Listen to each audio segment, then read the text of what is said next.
भविष्यवाणी करने में बा और बा का बेटा वनराज शाह नंबर 1 पे आते हैं। तो इन दोनों ने अपने अपने समय पे भविष्यवाणियां की हैं। बा ने तो बहुत ज्यादा की हैं। बा का जैसे डिम्पी के लिए कहना, बा का जैसे समर के लिए कहना, बा का अनुज अनुपमा के लिए कहना, बा का पाखी के लिए कहना, और पता नहीं कितनी भविष्यवाणियां की हुई हैं माया के लिए, इसके लिए, उसके लिए, सबके लिए, और सब सच्ची भी हुई हैं।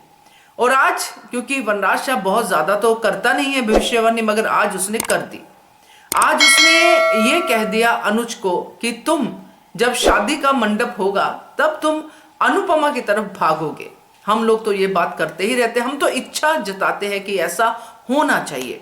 मगर आज ये बात जब अनुज को वो कहता है वनराज शाह, तो वाकई में लगता है कि वनराज शाह कहीं सच ही बोल गया, क्योंकि अनुज के मन में भी यही चल रहा है।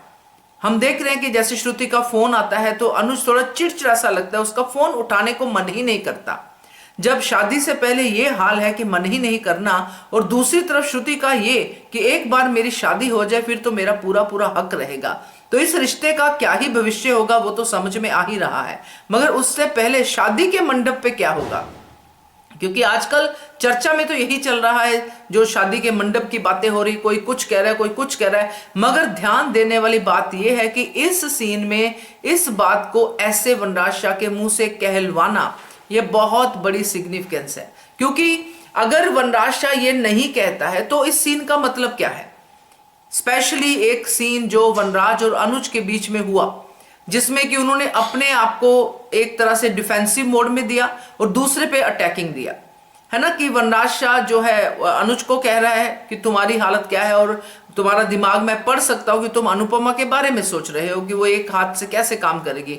और वनराज शाह के लिए अनुज ने कह दिया कि तो डिम्पी और काव्या को कंट्रोल करना चाहता है। मगर ये डायलॉग हेल्पिंग डायलॉग थे इस डायलॉग के लिए कि जो वनराज शाह ने एंड में कहा कि तुम यहां तक जाओगे, तुम तो इस हद तक जाओगे कि मांग श्रुति की बननी है मगर भागोगे तुम अनुपमा की तरफ। तो ये बात तो काफी हद तक सही है दोस्तों।